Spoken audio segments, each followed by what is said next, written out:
Hey Resto, welcome to my channel Writing Skill Nalbari. Tomorrow moromor ছাত্ৰ ছাত্ৰীসকল ছাৰবাইদেউসকলৰ বন্ধু বান্ধৱীসকল তো মই আজি অসমীয়া ব্যাকৰণৰ নট্যবিধি আৰু সত্যবিধিৰ বিষয়ে অলপ নোট লিখি আনিছো তো আহক আমি ভিডিওটো আৰম্ভ কৰো যদি প্ৰথমবাৰৰ মোৰ চেনেলটো আছে আপোনালোকে মোৰ চেনেলটো প্লিজ সাবস্ক্ৰাইব কৰি দিবলৈ একেবাৰে নাপাহৰিব নট্যবিধি আৰু সত্যবিধি ক নট্যবিধি যি বিধিমতে দন্ত নয় মূৰ্ধন্য নৰ ৰূপ লয় তাকে নট্যবিধি বোলে নট্যবিধিৰ প্ৰধান নিয়মবোৰ এক নম্বৰ একেটা পদতে থকা ৰি ৰ আৰু মদিনা হৰ পিছত থকা দন্ত ন মূৰ্ধন্য ন হয় যেনে ঋণ তৃণ বৰ্ণ কৰ্ণ কৃষ্ণ বিষ্ণু জীৰ্ণ বৰষুণ আদি দুই নম্বৰ একেটা পদতে থকা ৰি ৰ মদিনা হ আৰু দন্ত নৰ মাজত স্বৰবৰ্ণ ক বৰ্গ বা প বৰ্গৰ কণ বৰ্ণ বা উদ্দিষ্ট ৱ হ ব্যৱধান থাকিলেও দন্ত ন মূৰ্ধন্য ন হয় যেনে কৃপণ ৰাৱণ ৰুক্মিণী গ্ৰহণ পাষাণ কৰুণ ইত্যাদি তিনি নম্বৰ মদিনা ত বৰ্গৰ কণ বৰ্ণৰ লগত যুক্ত হ'লে দন্ত ন মূৰ্ধন্য ন হয় যেনে ঘণ্টা কণ্টক পিণ্ড কণ্ঠ বিষণ্ণ অণ্ড দণ্ড আদি চাৰি নম্বৰ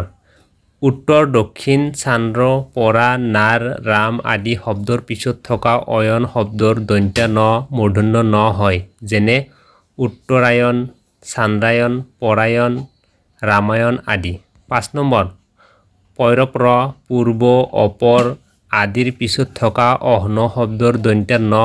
মূৰ্ধন্য ন হয় যেনে প্ৰাহ্ন পূৰ্বাহ্ন অপৰাহ্ন আদি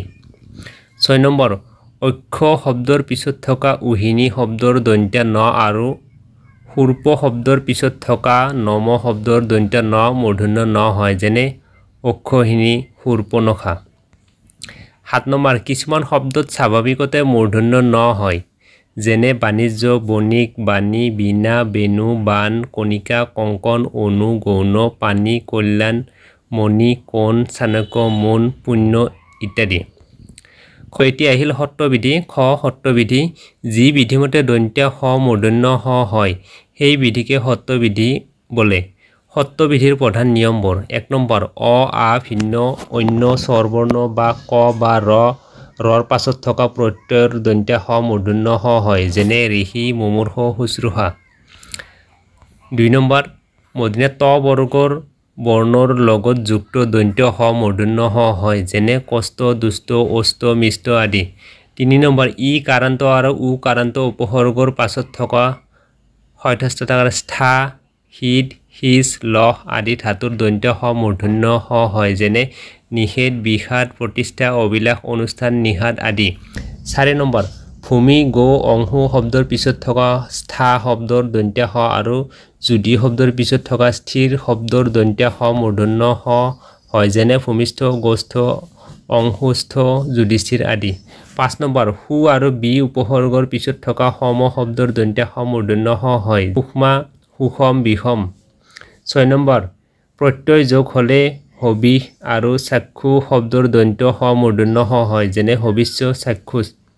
সাত নম্বৰ কিছুমান শব্দত স্বাভাৱিকতে মূৰ্ধন্য হ হয় যেনে ভাষা বৰ্ষা হৰ্ষ শোষণ তোষণ পোষণ ভূষণ ৰোষ ৰোষণ পুৰুষ